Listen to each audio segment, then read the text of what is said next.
Good morning, students of Standard 10.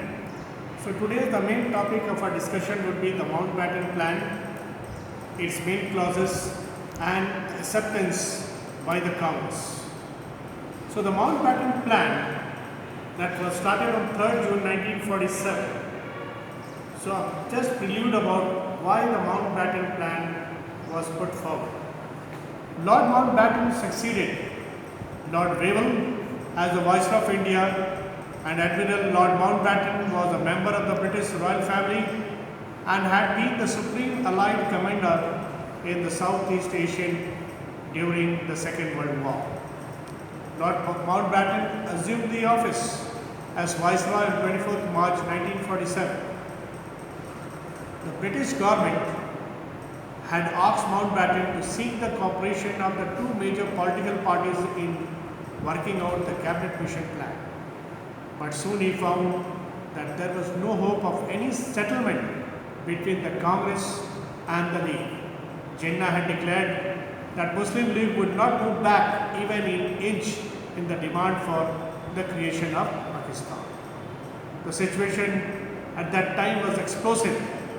The Viceroy witnessed large-scale violence all over the country.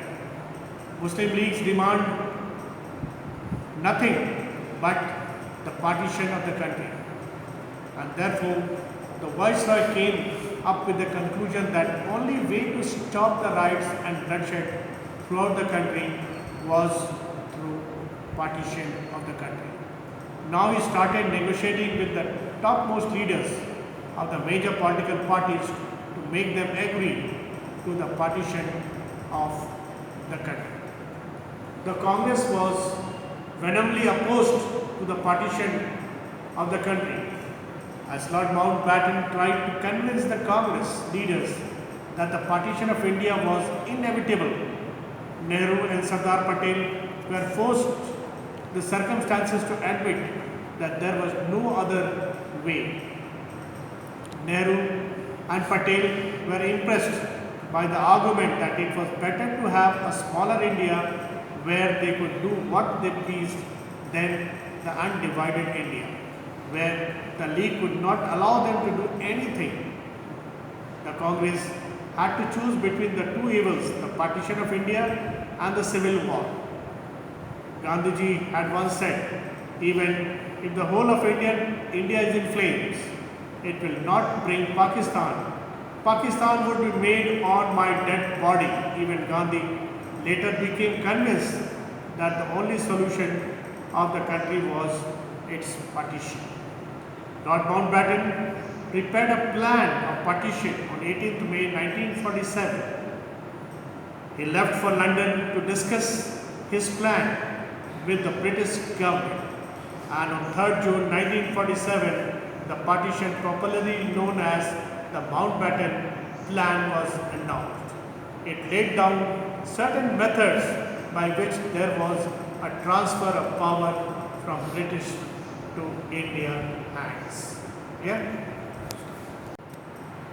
Now let us come back to the main points of the Mountbatten Plan, or what were the proposals of the Mountbatten Plan or clauses of the Mountbatten Plan. So I have summarized the Mountbatten Plan in the following points. So let us discuss each point with suitable explanation. Division of the country. That means the country would be divided into two dominions, that is India and Pakistan. Second, the Constituent Assembly. The existing assembly would continue to work, but the constitution framed by it would not be applied to Pakistan. That means it would have a separate constituent assembly to make the constitution for Pakistan. Yeah? Third is the princely states. The princely states would be free to choose their options, and the treaties signed with them would soon come to an end. That means they were free either to join any of the two dominions. Correct? A boundary commission. A boundary commission would be set up to decide about the boundary disputes between the two nations. Therefore, a boundary commission would be set up to decide what would be the boundary between the two nations. Then fifth, partition of Bengal and Punjab.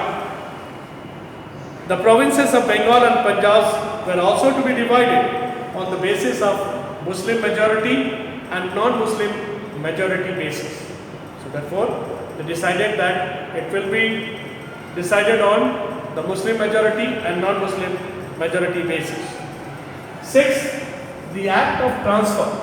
That means the British Parliament would pass an act for the transfer of power before August 1947.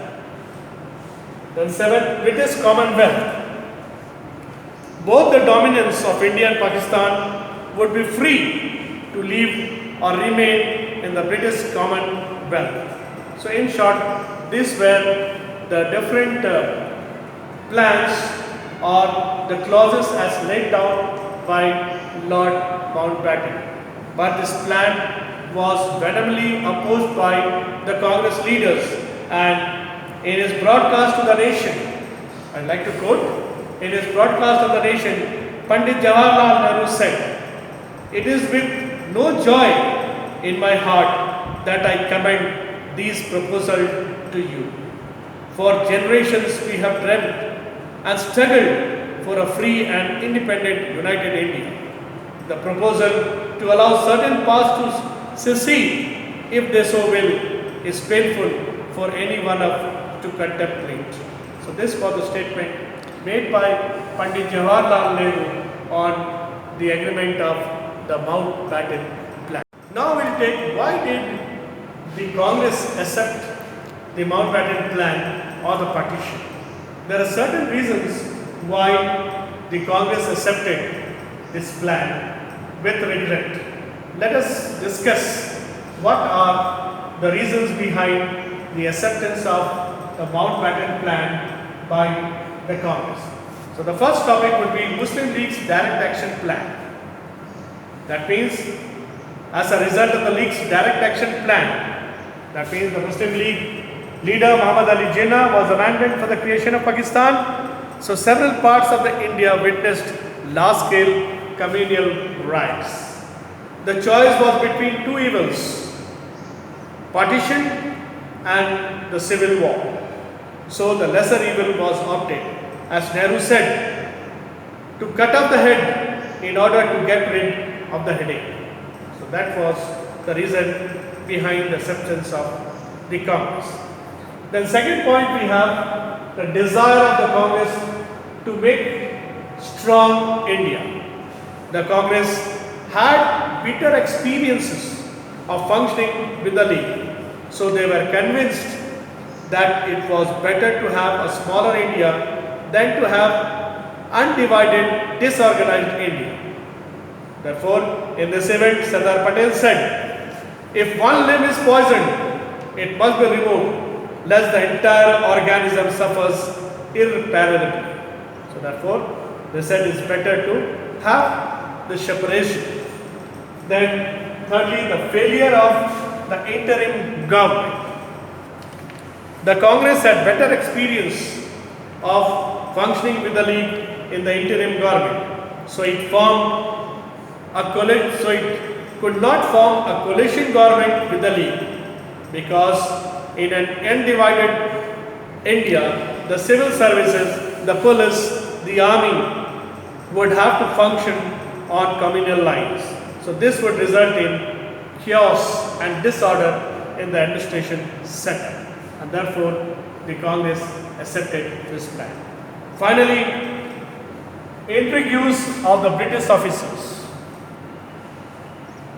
The continuation of the British rule in India was considered harmful because the British rulers were instigating the leaders and the native rulers to remain independent. So the Congress came to the conclusion that the best choice was to hasten the departure of the British as soon as possible, because they were trying to convince the native rulers and the independent kings to remain independent and demand for their kingdom.